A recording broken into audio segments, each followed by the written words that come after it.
तो सबसे पहले व्यक्ति को दयावान होना चाहिए, क्योंकि दयावान होंगे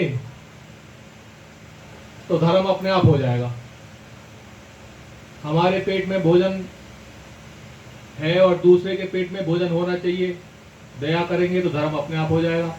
हमारे पास वस्त्र है, दूसरे के पास भी होनी चाहिए। हमारे पास मकान है, दूसरे के पास भी होना चाहिए। हमें तकलीफ है तो दूसरे को भी होती होगी। दया जड़ है धर्म की, तो दयावान होना चाहिए पहले। दयावान जब हो जाएंगे तो धर्म पैदा हो जाएगा, और धर्म जब होगा तो धर्म लंबे समय चलता नहीं है, क्योंकि कोई भी कुछ भी कार्य करता है तो मनुष्य का ये स्वभाव है कि वो उसके बदले में कुछ चाहता है। इसलिए धर्म लंबे समय नहीं चलता है। आप धर्म करेंगे, अपना समय खर्च करेंगे, पैसा खर्च करेंगे, तो जरूर इस बात को विचार करेंगे कि हमने यहां से पाया क्या। तो धर्म वैराग दे देगा। लंबे समय तक धर्म चलता नहीं है, खिलवाड़ चल सकती है, लंबे समय तक धर्म चलता नहीं, वैराग दे ही देता है। धर्म से विरत और वैराग्य जब होता है तो एक जगह से वैराग होगा तो कहीं दूसरी जगह जुड़ता है, तो उसका योग हो जाता है। संसार से वैराग होगा तो ईश्वर से योग संबंध जुड़ जाएगा, और योग होगा तो उससे ज्ञान पैदा हो जाएगा। ज्ञान क्या पैदा हो जाएगा? ज्ञान ये पैदा हो जाएगा कि संसार में जिस विषय आनंद को देख रहे थे वो तो आत्मानंद ही था, और आत्मा आनंद ही सर्वस्त्र है। तो फिर संसार में जब आसक्ति नहीं है तो जन्म नहीं होगा, ये ज्ञान हो जाएगा। ज्ञान मोक्ष तो वेद बखाना। तो मोक्ष इसलिए हो जाएगा कि जब सर्वत्र आत्म आनंद का अनुभव स्वयं ने ही अनुभव में भी देख लिया तो संसार में आसक्ति होने का प्रश्न ही पैदा नहीं होता, और आसक्ति अगर नहीं होगी तो जन्म होने का प्रश्न ही पैदा नहीं होता। इसलिए मोक्ष हो जाता है। ज्ञान मोक्ष तो वेद बखाना। ऐसा साधु संतों से सुना, अनुभव में भी जितना धारण किया उसके अनुरूप। तो ऐसा और सभी से भी प्रार्थना है कि सब अपने कार्य को विधि से परिपूर्ण एक विधि को समझ के उसको कार्य करें। इन्हीं शब्दों के साथ मैं अपनी वाणी को विराम देता हूँ। बहुत सुंदर, सदगुरुदेव भगवान की जय। बहुत सुंदर व्याख्या।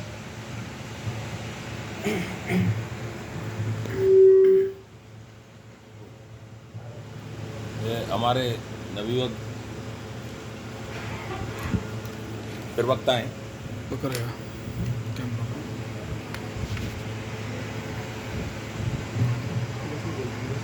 कैमरा लगा।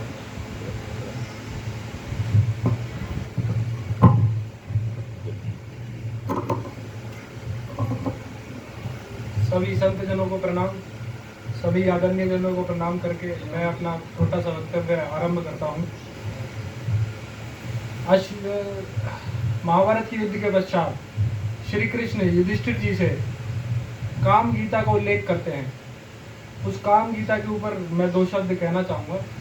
भगवान श्री कृष्ण युधिष्ठिर जी से कहते हैं कि जो विद्वान पुरुष है वह कामनाओं को परित्याग कर देते हैं, और जो लोग कामनाओं में आसक्त रहते हैं उनकी वह प्रशंसा नहीं करते हैं।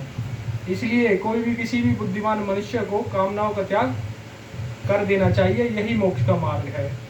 वह यह भी कहते हैं कि जो मैं और मेरा बनाकर इस संसार में जीता है उसको मोक्ष की प्राप्ति नहीं होती। इसलिए इस काम से छूटने का जो मुख्य उपाय है वह यही है कि योग किया जाए, योग अभ्यास किया जाए और निर्ममता के साथ रहा जाए। यही इसका वास्तविक उपाय है। इस विषय में वह कहते हैं कि एक पुरातन गाथा का वर्णन मैं तुम्हें करता हूँ, जिसे लोग जो पौराणिक लोग हैं वो उसे काम गीता कहते हैं। या घुमा दीजिए पंखा थोड़ा।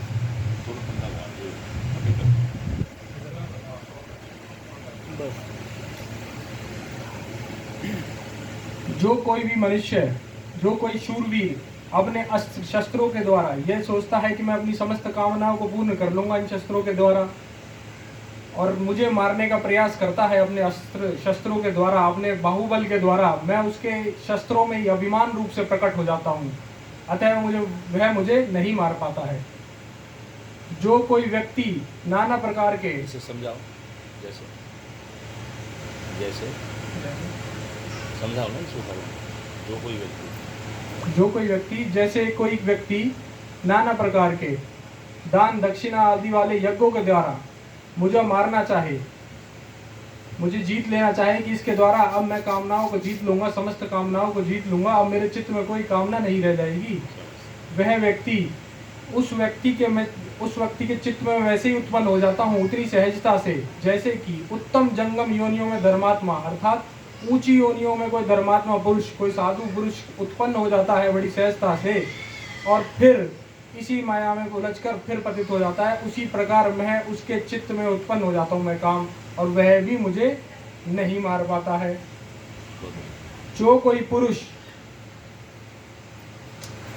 अपने तप के द्वारा, तपस्या के द्वारा मुझे मारने का प्रयास करता है, वह सोचता है कि मैं ध्यान समाधि के द्वारा अर्थात तप करके, केवल और केवल ध्यान करने से या तप करने से मैं इस काम को जीत लूंगा, उसकी तप में मैं वैसे ही उपस्थित हो जाता हूँ, उसकी तपस्या को ही मैं विघ्न कर देता हूँ। जैसे कि हम देखते हैं ऋषि मुनियों की तपस्या को काम ने आकर नष्ट किया है। और जो कोई व्यक्ति मुझे ज्ञान के द्वारा, केवल ज्ञान के द्वारा शास्त्र को पढ़ के मुझे जीतना चाहता है, उसके लिए तो मैं उसकी बुद्धि में ही प्रकट हो जाता हूँ और वह जान भी नहीं पाता है कि काम उसकी बुद्धि में कब आकर बैठ गया, और मैं फिर खुशी के मारे नाचने लगता हूँ कि इसने सोच लिया कि मैंने काम को जीत लिया है, जैसे कि नारद जी ने जीत लिया था और भगवान के सामने बोला कि मैं काम को जीत लिया है, लेकिन अंत में बंदर का मुख हो गया। उसी प्रकार जो कोई व्यक्ति केवल ज्ञान के द्वारा मुझे जानने की कोशिश करता है, उसकी बुद्धि में मैं उत्पन्न हो जाता हूँ और खुशी के मारे नाचने लगता हूँ कि यह भी मेरा नाश नहीं कर पाया। तो भगवान कहते हैं कि इस काम को जीतने का, जो भगवान ने गीता में कहा है कि काम को तू बड़ा बैरी जान अर्जुन, इसको नष्ट कर पाना बहुत कठिन है, इसको नष्ट करने का केवल एक ही अभ्यास है, निर्ममता और योग का अभ्यास, और किसी भी उपाय के द्वारा इस काम को नष्ट नहीं किया जा सकता। केवल शुष्क ज्ञान से भी इस काम को नष्ट नहीं किया जा सकता। इतना कहने के बाद मैं अपनी वाणी को विराम दूंगा। धन्यवाद।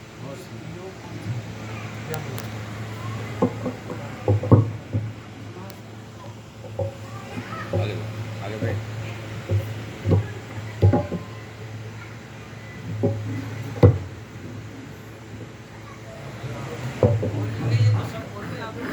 बोलिए महाराज, वो एक ही बात है, बोलिए। अरे आप बोलो, आप बोलो महाराज। बोलो। सब बोल चुके। बोल दिया सबने बोल दिया महाराज। बोलो महाराज जी।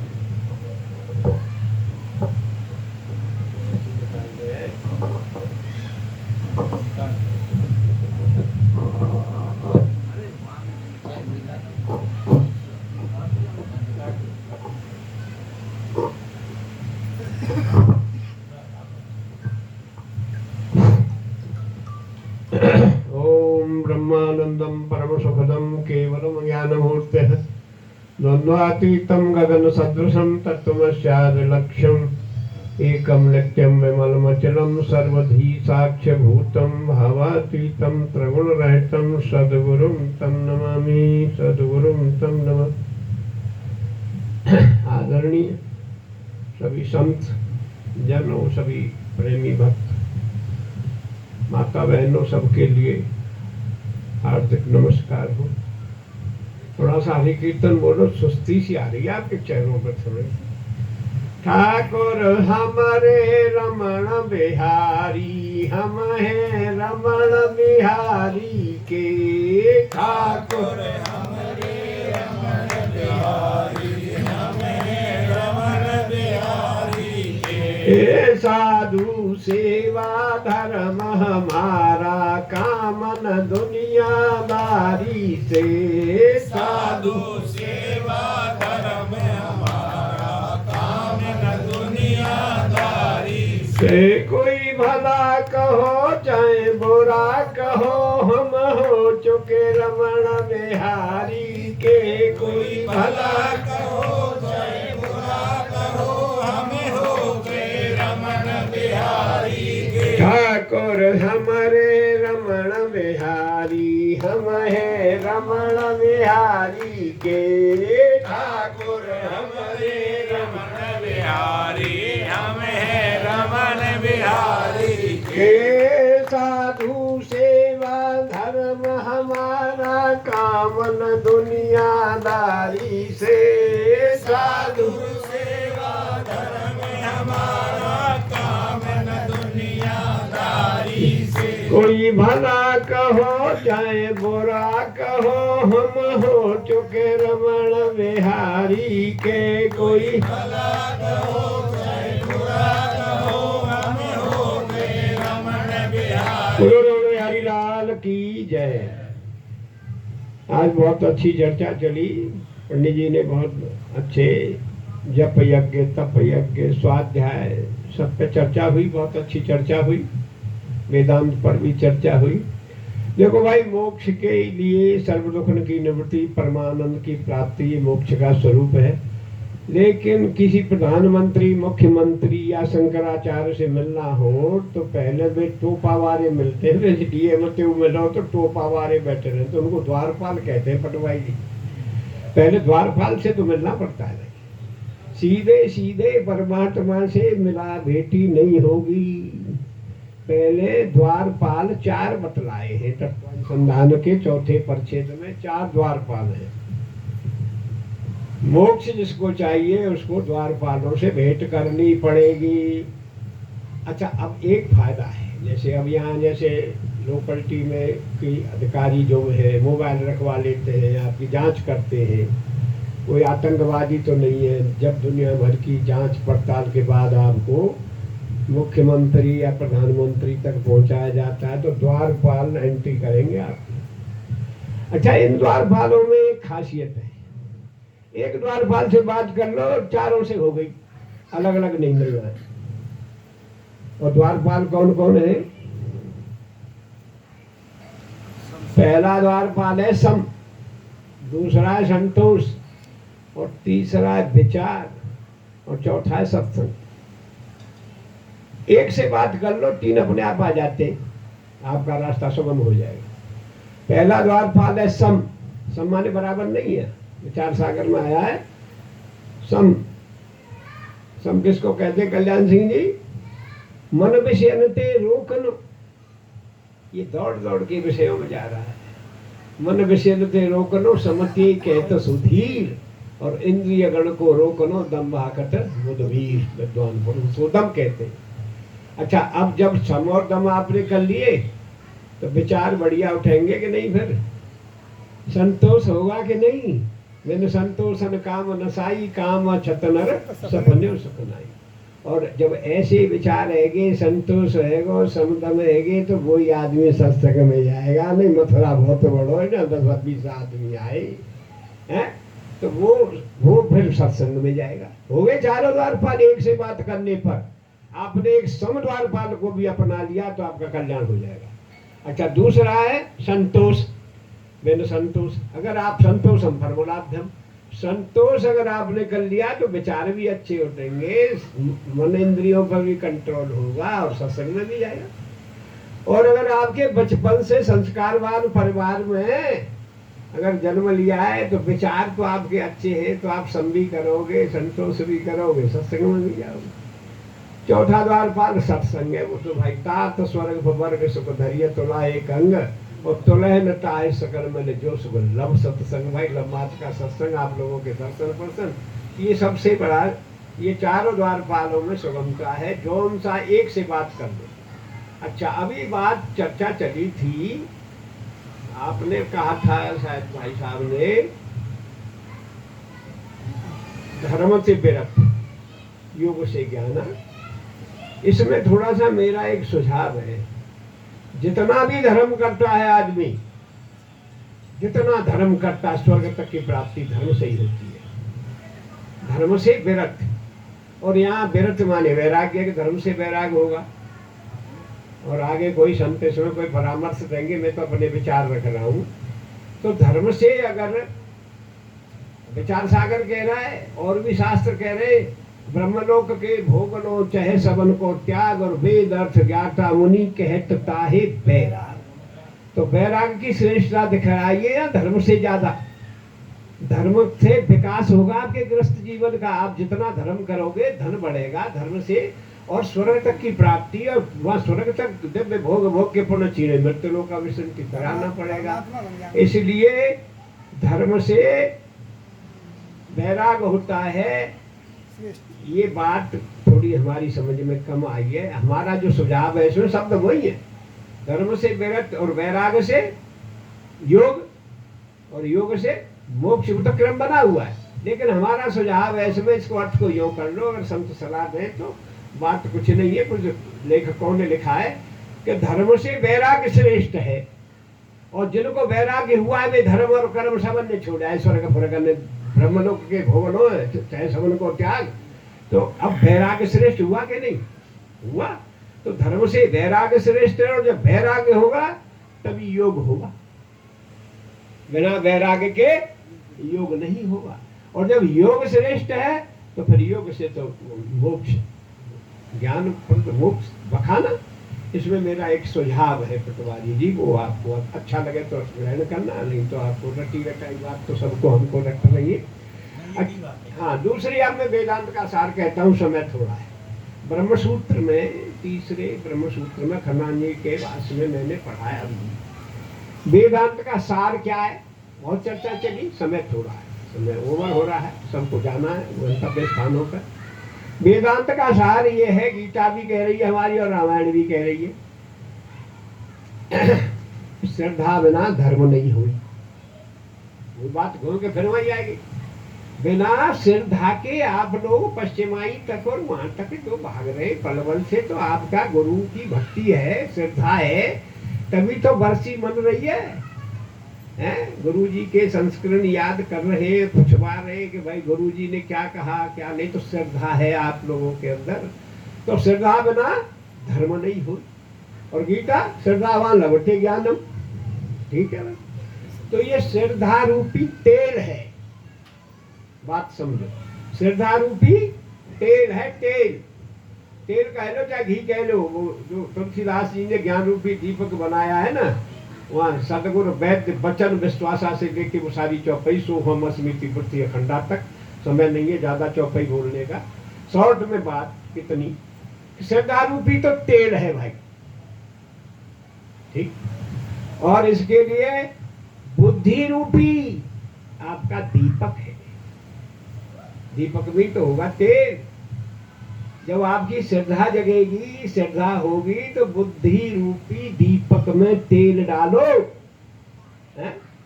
और ये रामाकार कृष्णाकार ब्रह्माकार रूपी वृत्ति ही बाती करे सुहाड़े, वो बाती है। और उस ब्रह्माकार रामाकार कृष्ण कोई भेद नहीं है, वो सब एक ही बात है, राम कृष्ण ब्रह्म। तो उस रामाकार ब्रह्माकार वृत्ति में जो आरूढ़ चेतन, वो इस अज्ञान विद्या आवरण को नष्ट करता भजनानंद जी। और आप तो स्वयं प्रकाश सच्चिदानंद स्वरूप ब्रह्म हो, इसलिए उस ब्रह्म को आधार मान करके, क्योंकि आधार और अधिष्ठान वही हो, आप ही हो। और आधार एक हाईकोर्ट के जज थे जयपुर के, और वो झारखंडी गांव के थे राजस्थान के। उन्होंने इस्तीफा दे दिया नौकरी से, तो उन्होंने एक पुस्तक लिखी थी अनुभव वाणी, राधे श्याम बाबा था उनका नाम। उन्होंने एक दुआ लिखाई, जिस समय 26 जनवरी को गुजरात में वो आया था सुनामी लहर कच्छ भुज में, तो जो लोग बाहर निकल गए वही बच पाए, बाकी गांव के गांव शहर के शहरों का पता नहीं चला था। 30 मंजिल के मकान जमीन में धस गए। सरकार ने इंजीनियर भेजे, पता लगाओ इतने मंजिल के मकान कहाँ समा गए। इंजीनियरों ने रिपोर्ट दी, इन मकानों की नींव कमजोर थी, इसलिए जमीन में समा गए। ये तो दृष्टांत है। अब सिद्धांत क्या है इसमें? हम लोगों ने मकान की नींव, अब मकान बनवाते तो विकास प्राधिकरण से तीसरी मंजिल से, दिल्ली वगैरह बड़े शहरों में तो बिना विकास प्राधिकरण की सलाह के बिल्डिंग नहीं ले जा सकते ज्यादा मंजिल की। विकास प्राधिकरण वाले आ जाते हैं। तो जितना मजबूती से आप नींव या खुदवाते हो, दुर्मट से कुटवाते हो, रोड़े पानी डाल के, तो फिर बहुमंजिले मकान लेगा। पहले 14 इंची की, फिर 9 इंची की, फिर 4 इंची। कहने का मतलब है कि आधार मजबूत चाहिए, और जिस किसी ने आधार मजबूत बना लिया है, तो सारी मंजिलें बहुमंजिलें कितनी भी ले जा सकते हो आप। इसलिए अब फर्क क्या पड़ रहा है, हमने आधार ही गलत चुन रखा है, हमने आधार नाशवान चुन रखे हैं। जिस स्त्री को आधार बना रखा वो भी धोखा देगी, किसी से वो चली जाए, हो गया धोखे का आधार। किसी स्त्री पति को आधार चुन रखा, पति तुमसे पहले चल गए। किसी ने धन को आधार चुन रहा, 10-20 लाख तुम्हारा बैंक में एक हेड इंजरी है जानते, दिल्ली में और लंबे पड़े, पैसा हो गया खेत पे और नंबर आ जाता, वो भी धोखे का आधार। किसी ने शरीर को ही आधार चुन रहा है, तो ना समान क्षण बन रहा है। जरासंध रूपी राक्षस रहा है, पर आप देख रही थी भजनानंद, हम समझे घोटू ये जरा मान सिंह जोड़ने पे आए वो बनाए बैठे हो जाए रहो जमीन में लोगों ने संग। तो ये जरासंध रूपी राक्षस आ गया, और जिस किसी ने आधार चुन लिया है, तो आधार अब ये सब नाशवान आधार है। और अविनाशी आधार क्या है? राम सच्चिदानंद दिनेशा, नहीं तह मोह निशा लवलेशा। मोह रूपी रात्रि लवलेश को भी नहीं है, जिसने राम सच्चिदानंद को आधार चुन लिया। इसलिए राम का आधार हो, जब आत्मा, जब राम, जब ब्रह्म को जिसने आधार चुन लिया, अधिष्ठान चुन लिया, तो वो कैसा कर्म होगा उसका, जो गीता में निष्काम कर्म। जब आधार मुनीम की तरह काम करो ना, मालिक की तरह क्यों करते हो? हानि टूटे मुनाफा का मालिक तुम क्यों बन रहे हो? मालिक बनेगा, तुम तो अपना कर्तव्य है वो करते रहो। तो राम का आधार हो तो कर्म निरहंकार हो, अहंकार रहित कर्म ही मोक्ष का दाता है, और अहंकार सहित कर्म ही बंधन का हेतु है। हमारे पटवारी जी ने ये शब्द कहा था अहंकार पे, उसी की मैं व्याख्या कर रहा हूं। तो इसलिए राम का आधार हो तो कर्म निरहंकार हो, और निर्मोही व्यवहार हो। जब मैं नहीं तो मेरा भी कोई नहीं, मैं और मोर तोर की माया। इसलिए राम का आधार हो, कर्म निरहंकार हो, कर्म करो अहंकार रहित करो। मैं और तो राम का आधार हो, कर्म निरहंकार हो, निर्मोही व्यवहार हो, प्रेम जी मात्र से करो। तो मोह से दशरथ ने मोह किया राम से, मोक्ष नहीं हो पाया। 6 बार राम राम कह के प्राण छोड़े, फिर भी मोक्ष नहीं हुआ। बेटा समझा, मोह किया, इसलिए मोह सकल व्याधन कर मूला से उपजत है सब सूला। इसलिए राम का आधार हो, कर्म निरहंकार हो, और निर्मोही व्यवहार हो। और भैया हाथ पांव चले, इतना काम करते रहना चाहिए कि पेट का उद्धार हो। और राधे श्याम निश्चय मान, भव से बेड़ा पार हो, पार हो, पार हो। बोलो सच्चिदानंद घन परमात्मा की जय। तुम कहते कि भजन सुना दे, तुम मेरे साथ में मदद करो। तो इस जीवन की अनमोल श्वास यों बीत गई, इस जीवन की अनमोल श्वास यों बीत गई। कपूर की तरह उड़ रहा है जीवन, जैसे कपूर लाट लगा के शीशी में रख दो, पता नहीं चलता कब उड़ जाता है। ऐसे हमारी सांस उड़ रही है, लेकिन हम ध्यान नहीं दे रहे। इस जीवन की अनमोल श्वास यों बीत गई, इस जीवन की अनमोल श्वास यों बीत गई। बड़े भाग नर शरीर करे कृपा ईसने दीनो, बड़े भाग नर शरीर करे कृपा ईसने दीनो। और उर्जे झार मोह ममता के खींच करे अति झीनो, उमर गई भटकत ही, इस जीवन की अनमोल श्वास यों बीत गई, इस जीवन की अनमोल श्वास यों बीत गई। अरे हर चर्चा न सुहाए स्वांग में बन जाएगा मन बारो, और हर चर्चा न सुहाए स्वांग में बन जाएगा मन बारो। और घर में मुंह से रहे उपासे मद देनो टकरा लो बेपत्ते जाने मोल लई सजीवन की अनमोल श्वास यूं ही बीत गई सजीवन की अनमोल श्वास यूं ही बीत गई। चौपरता से संजाओ करेंगे 4 बजे, चलो भैया मूड बनाया, मैं मूड बनाने जा रहे हैं बिगाड़ने में जा रहे। चौपरता से सने जुआ और शराब का प्याला, चौपरता से सने जुआ और शराब का प्याला, और इन मिशनों में पड़ा बुद्ध का दिया निकालो दिवाला समझ सब खोए ये सजीवन की अनमोल श्वास यूं ही बीत गई सजीवन की अनमोल। श्वास यूं ही बीत गई। देखो भाई बूढ़े बड़े हो बहू को चुनाव बने बिगड़े हो बहू सुधर जाओ, अब भी राम भजन में लग जा जीवन सफल बना ले, और अब भी राम भजन में लग जा जीवन सफल बना ले। ओ मुक्तानंद पाप कट जाएंगे गोविंद के गुण गाय ले जोरे पद प्रीति नहीं सजीवन की अनमोल श्वास यूं ही बीत गई। ये सजीवन की अनमोल श्वास योई बीत गई। हरिओम तस्सात्। बोलो सच्चिदानंद भगवान की जय।